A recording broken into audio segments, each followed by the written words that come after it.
Well, hello YouTube, and welcome to a special edition of Daily Life. I'm your host, star of the Daily Life, Tom Johnson.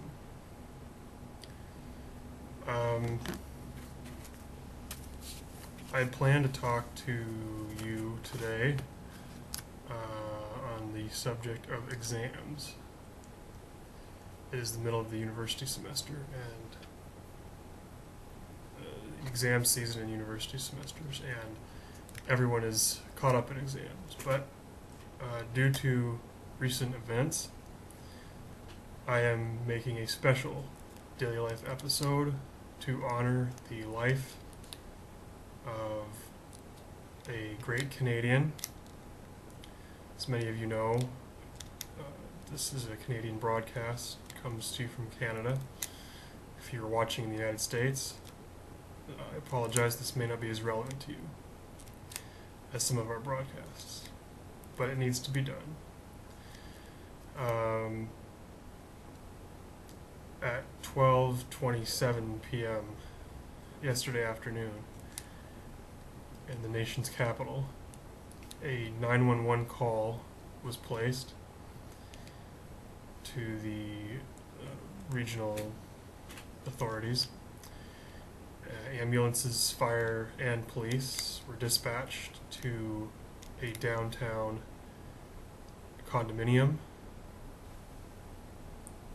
and reports of a 64-year-old male had been circulating that he was unwell in the building.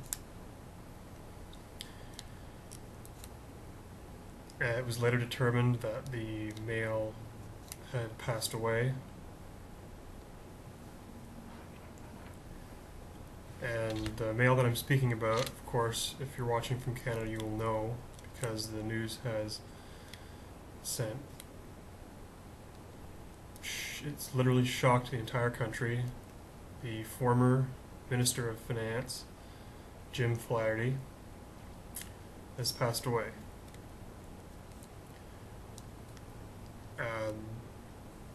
So I decided to not do the show yesterday. It was not a day for comedy, and this morning is not devoted to comedy either. It's devoted to the late Jim Flaherty. Now, for those of you south of the border, just to give you an idea, just to compare quickly of how high up this man was to the fabric of Canadian society. I was trying to think of suitable comparisons. He's about as noticeable and as powerful as a Hillary Clinton or a Chris Christie. Those are the two names that came to mind, and the personalities is around the same too. He wasn't a president or a prime minister. He wasn't a Barack Obama, but he was close. And it's with incredible sadness that he passed away. You know, I'm going to go through his biography in a minute because it's worth talking about, but just simply to say that if you can imagine your country, the United States, if you live there, losing a Hillary Clinton or Chris Christie, people who are so full of character and who are so lifelike and real and honest people, dedicated public servants. That's the kind of person that Jim Flaherty was. So I just want to go and say some things. Jim Flaherty was born in Lachine, Quebec.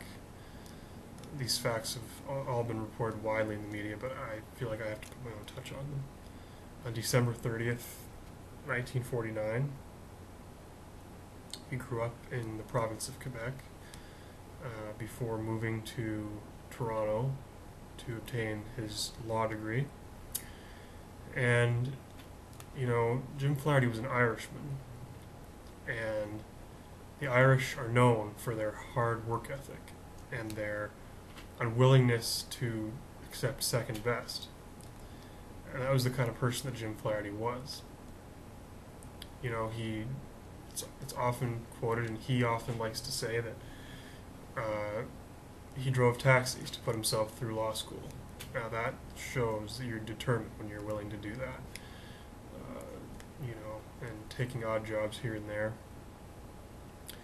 He was elected to the Ontario legislature in 1995. He served in many senior cabinet posts, such as Attorney General, Minister of Justice, and Minister of Finance. He ran unsuccessfully for the leadership of the Progressive Conservative Party of Ontario twice, once in 1995 and once in 2002. He served as a member of the Ontario Legislative Assembly until he ran successfully for a seat in the federal House of Commons. Now, again, if you're from the United States, the House of Commons is the equivalent to the House of Representatives. He was elected in 2006 in the riding of Whitby, Oshawa, and he served as Canada's Minister of Finance from February of 2006, February 22nd, 2006 actually, to March 18th, 2014, which is around 3 weeks ago. He's widely accredited for bringing my country, Canada, through the worldwide global recession better than any other country on the planet. Canada suffered far fewer job losses and had far more robust economic growth during the recession and after the recession.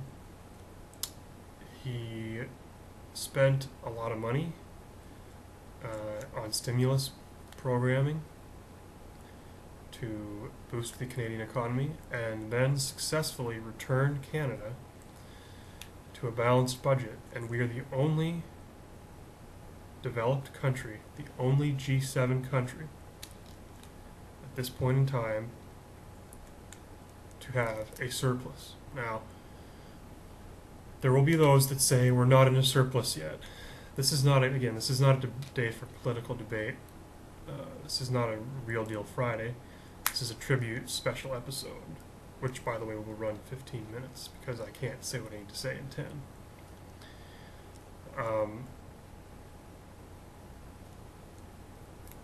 But those people who say that the budget is not balanced, that assertion is nonsense. The budget is balanced. We are in surplus, and next year we'll have a substantial, sizable surplus. He was planning on retiring from politics, taking a job in the private sector, and spending a lot more time with his family and his wife and his triplet sons. Just to give you an idea, not that you need one if you live in Canada, about the size and the stature of Jim Flaherty. I learned yesterday that the House of Commons and the Ontario Legislative Assembly were both suspended on the same day, at the same time, for the same reason. That is unprecedented in Canadian history. So that is just the kind of a person that Jim Flaherty was. Of course, the flag on the Peace Tower on Parliament Hill was lowered to half-mast, and as well in Ontario, Toronto. And they will remain there until the day of his funeral, whenever that is yet. Again, this is very fresh news, and it's shocking and devastating. We don't know when that's going to be.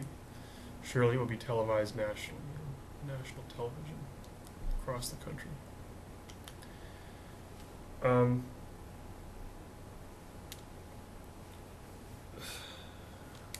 So yeah, it's, you know, people have said it's not fair, and it's not. It truly is not. When you have someone, a person who dedicated literally their entire adult life to public service, for him to go so soon after retiring, it's not fair.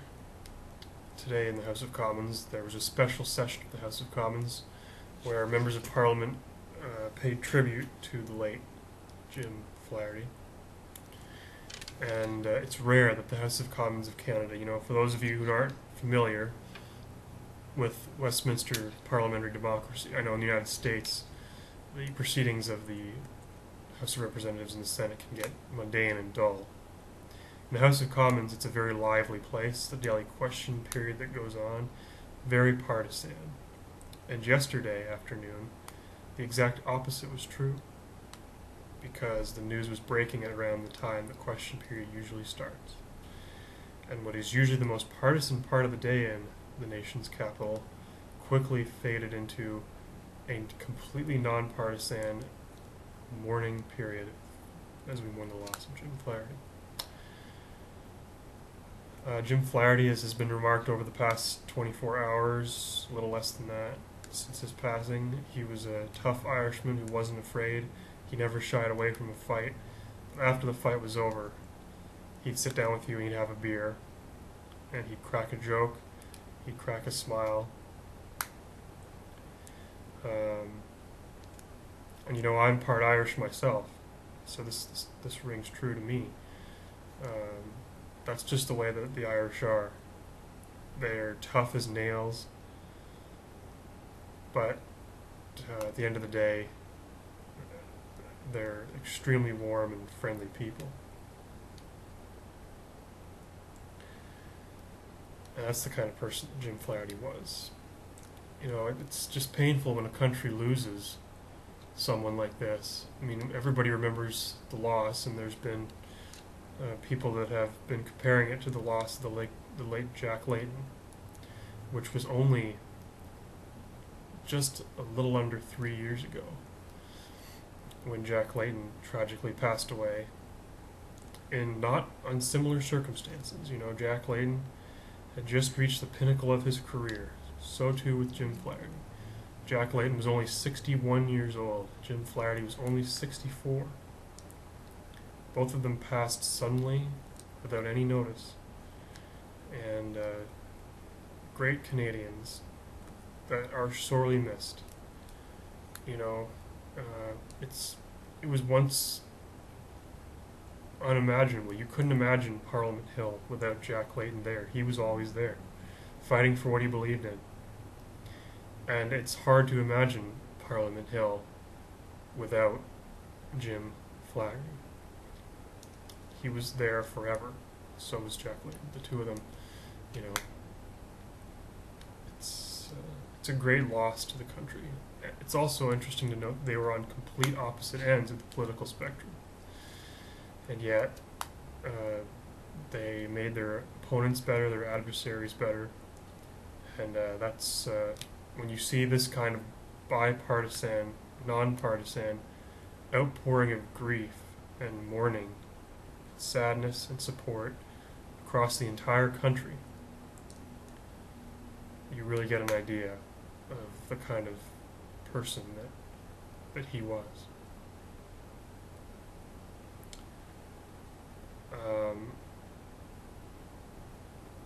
That's about all that can be said in the days to come.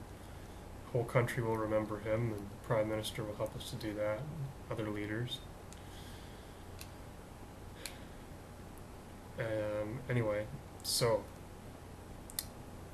later this afternoon, to make up for the lack of an episode tomorrow, I will be back. I will talk about exams and employment, which were supposed to be the topics for yesterday and today. I will cover them in one day, and then we head into next week for break week, and then the final week after that. I want to close by quoting the great Ronald Reagan, who shared Jim Flaherty's ideology. Jim Flaherty has not left us forever. We will see him again in the future, in another world, as he has slipped the surly bonds of earth to touch the face of God. for all of us here at Daily Life. We'll see you later today.